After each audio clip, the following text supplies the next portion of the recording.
රෝමානු කතෝලික අපේ දරුවන් එක්ක පොඩි සාකච්ඡාවක් හෝ නැත්තම් අවබෝධය බෙදා හදා ගැනීමකට මම කරනු ලබන ආරාධනයයි ආයාචනයයි.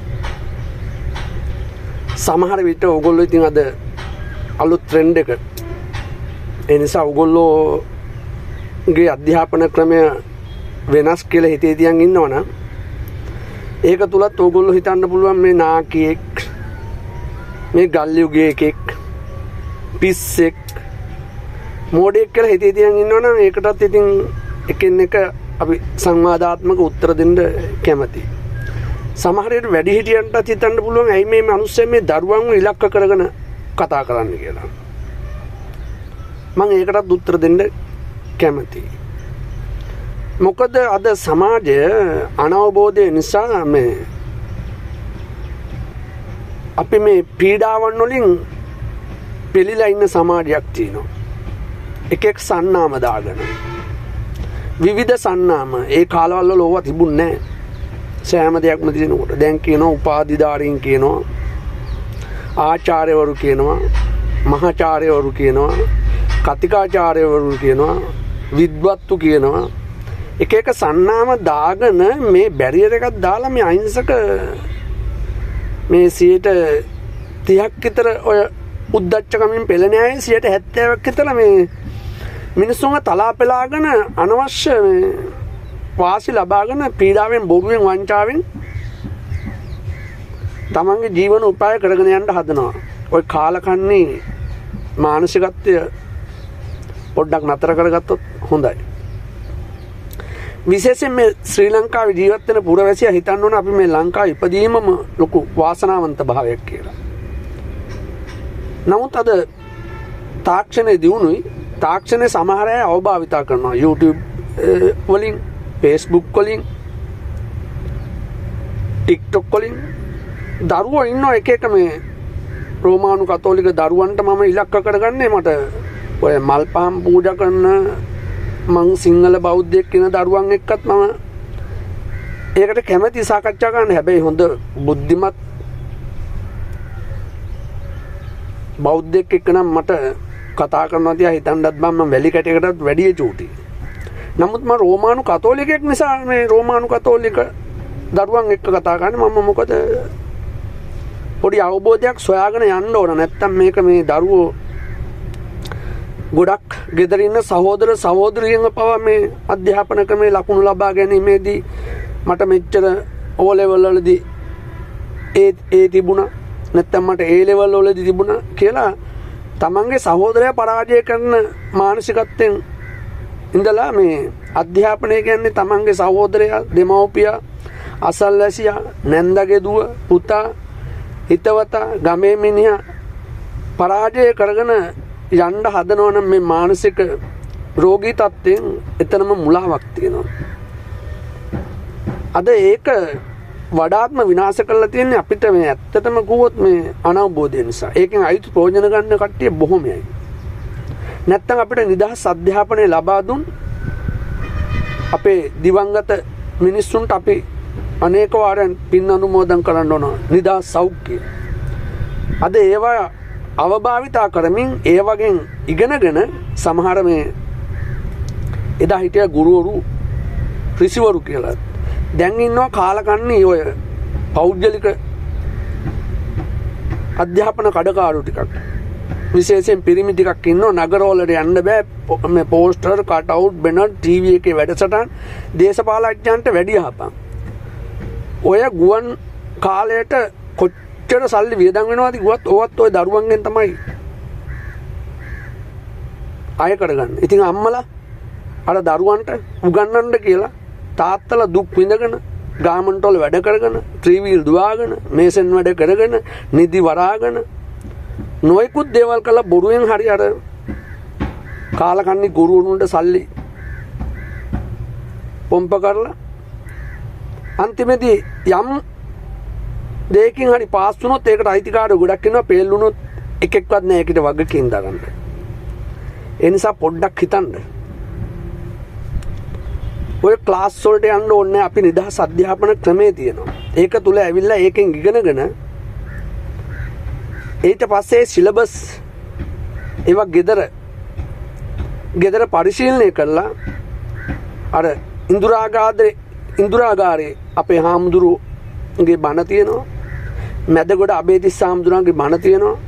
විශේෂයෙන් ඔබ කවුද කියලා හඳුනා ගන්න නම් හඳපානාගොඩ හාමුදුරුවන්ගේ අධ්‍යාපනික බණ තියෙනවා.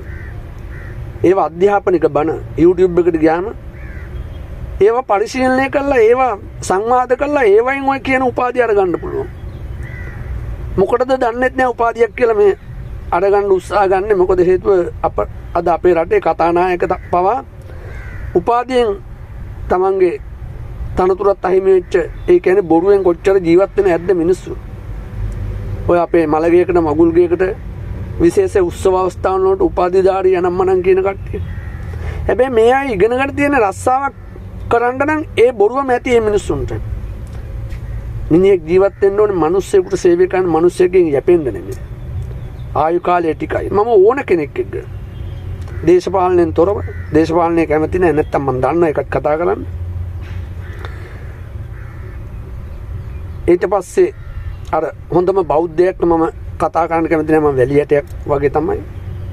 මම නීතිය පිළිබඳව කතා කරන්න යන්නේ නැහැ. නීතිය සැමට තිබිය යුතු මාතෘකාවක්. ගණිතය පිළිබඳව මම කතා කරන්න යන්නේ නැහැ. හැබැයි මම ඉංග්‍රීසියෙන් නෙමෙයි මම සිංහලෙන්. මම සිංහලෙක් නිසා සිංහලෙන්. ඒ නිසා මේක ඇතුලේ බොරුවෙන් වංචාවෙන් දූෂණයෙන් කපටිකමෙන් ජීවත් වෙන්න රංගන දරුවන්ට මම කියනවා එක එක ඔය බයිබල් පාඩ අරගෙන AI තාක්ෂණය උපයෝග කරගෙන ඒ දරුවන්ගේ වයසටත් වැඩිය පොඩි ඒ අයගේ මුලාවේ යනවා. බයිබලේ හරියට පරිශීලනය කරලා නැහැ. දෙවියන් වහන්සේ මුළු ලෝකෙම මැව්වනම් ඒ එකින් එක කතා කරන්න පුළුවන්. ඕනම මාතෘකාවක්. IT කියලා තව කට්ටියක් ඉන්නවා ඉගෙන ගන්නවා. තව කට්ටියක් ඉන්නවා මැනේජ්මන්ට් කියලා ඉගෙන ගන්නවා. තව කට්ටියක් ලොජිස්ටික්ස් කියලා ඉගෙන ගන්නවා. විවිධ මාතෘකාවල ඕනම මාතෘකාවක් මම ඕගොල්ලොත් එක්ක සංවාදයට කැමතියි. ඕගොල්ලෝ උපාධිධාරීන් කියලා හිතේ තියන් ඉන්නවනේ. මට ආචාර්ය කෙනෙක්ින් කියලා හිතේ තියන් ඉන්නවනම් මට උපාධියක් තියෙනවා කියලා හිතේ තියන් ඉන්නවනම් ඔය සන්නාම ඕන කෙනෙක් එක්ක කතා කරන්න කැමතියි. සංවාද කරන්න කැමතියි. මොකද හේතුව අපේ අරමුණ මොකද්ද? අපේ මේ ජීවිතේ අපි ගොඩනගාගත යුත්තේ දේවල් මොනවද? අපි මේ ඉගෙන ගත්තේ මිනිස්සුන්ට සේවය නොකරන්න නම් ඇයි ඉගෙන ගත්තේ කියන එක පොඩ්ඩක් ඒ නිසා තමන් ඉස්සෙල්ලාම දැනගන්න ඕන තමන් කවුද කියලා. ඔබ කවුද? හඳපානාගොඩ හාමුදුරන්ගේ ඒ බණ ඔබ කවුද කියන එක අහගත්තොත් හොඳයි. ඒ නිසා ඔය ඉගෙනගත් සන්නාම තියාගෙන ගෙවල් වලට වෙලා ඉන්න එපා. සංවාද වලට කැමති වෙන්න. සංවාද වලට මම ඔබට අභියෝග කරනවා. තරහවකට නෙමෙයි, වෛරයකට නෙමෙයි, ඊර්ෂ්‍යාකමකට නෙමෙයි. ඕක ඇතුලේ ගොඩාක් මාතෘකා තියෙනවා. ඔබ තව තවත් ඔබ දන්නේ නැත්නම් ඔබගේ යාළුවන්ට ඔය කියන ගුරුවරුන්ට ඔය ඉන්නේ පූජකවරුන්ට මේක සමාජගත කරලා ප්‍රසිද්ධ කරන්න. ප්‍රසිද්ධ කරලා මේ සංවාදයට එන්න කියන්නේ. මම කැමති ඕන කෙනෙක් එක්ක. බොරුව වංචාවට තව ඉඩ දීලා හැකලා මගේ අත්ත මුත්ත කිත්ත කිරිකිත්ත ආච්චි සීයා අම්මා තාත්තා මම මගේ දරුවෝ මුලා කෙරුවා වගේ අනාගත පරපුර විනාශ කරන්න දෙන්න බෑ. කොහෙන් හරි තැනකින් නතර කිරීමට අභියෝගයක් බාර ගැනීමට ආරම්භයක් විය යුතුයි. නැත්තම් මේ මානසික ආතතිය, මුදල් පසුපස යන ආතතිය, පවුල් වල අර්බුද, සහෝදරයෙක් සහෝදරිය නැහැ, දේපල වලට, යාන වාහන වලට මේවා විනාශ වෙලා තියෙන මනස විකෘති කරලා තියෙන්නේ. විශේෂයෙන් අපි දේශීයත්වයේ ඉන්න ඕන මිනිස්සු බටහිර ගැතිවාදයට ගිහිල්ලා බටහිර ගැතිවාදය අනවශ්‍ය ලෙස අපි බදාගෙන මේ අර්බුද ඇති කරගෙන තියෙනවා දන්නේ නැහැ. මනෝවිද්‍යාවට පවා මම සාකච්ඡා කරන්න කැමතියි. මම පොඩි මිනිහෙක්.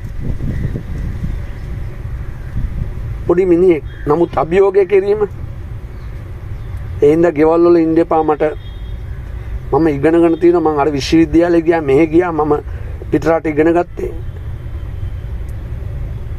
සමහර අය පිටරට ඉගෙන ගත්තයි කියලා වතු සුද්ධ කරලා බල්ලොත් නාවල ආච්චිලත් නාවලත් වෙන අය ඉන්නවා.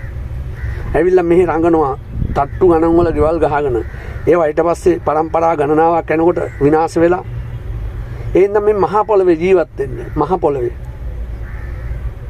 පොළවේ ජීවත් වෙන්නේ අවුරුදු 120ක් තිබිච්ච ආයි කාලේ 60කට 70කට බස්සගත්ත ඔය අධ්‍යාපන ක්‍රමයේ තියෙන ලෝක පූජිත අයගේ කෙරුවාවල් වල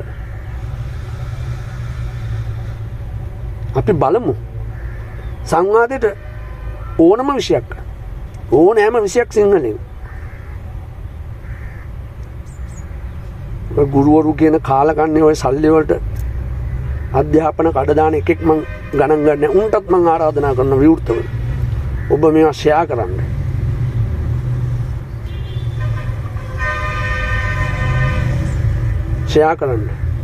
අපි මේ ශ්‍රී ලංකාව ඉපදීමම ලොකු වාසනාවන්තයි මැවුම් වාදයේ තුල ඕනකට වැඩි යන්න එපා දෙවියන්ට ශාස්ත්‍රෝන්ට ගරු කරන්න නමුත් අනවශ්‍ය බොරු එකින් එක අපි විග්‍රහ කරමු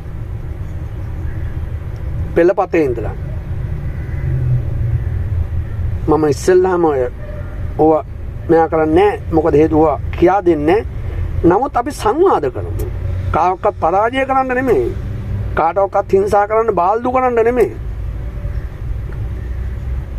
මං කැමතියි අභියෝගේ බාර ගන්න කවුරක්වත් ඉඳලා තියනවද එහෙම කියන්නේ අපේ ගම් වලවත් නැහනේ පිස්සෙක් කියයි මෝඩයෙක් කියයි බූරුවෙක් කියයි මානසික ලෙඩෙක් කියයි ඒවට උත්තර දෙන්න ඕන දෙයකට සූදානම් මම කිසි දෙයකට බය වෙන්න එපා මම හැම්බරෙන්නේ පැකිලෙන්නේ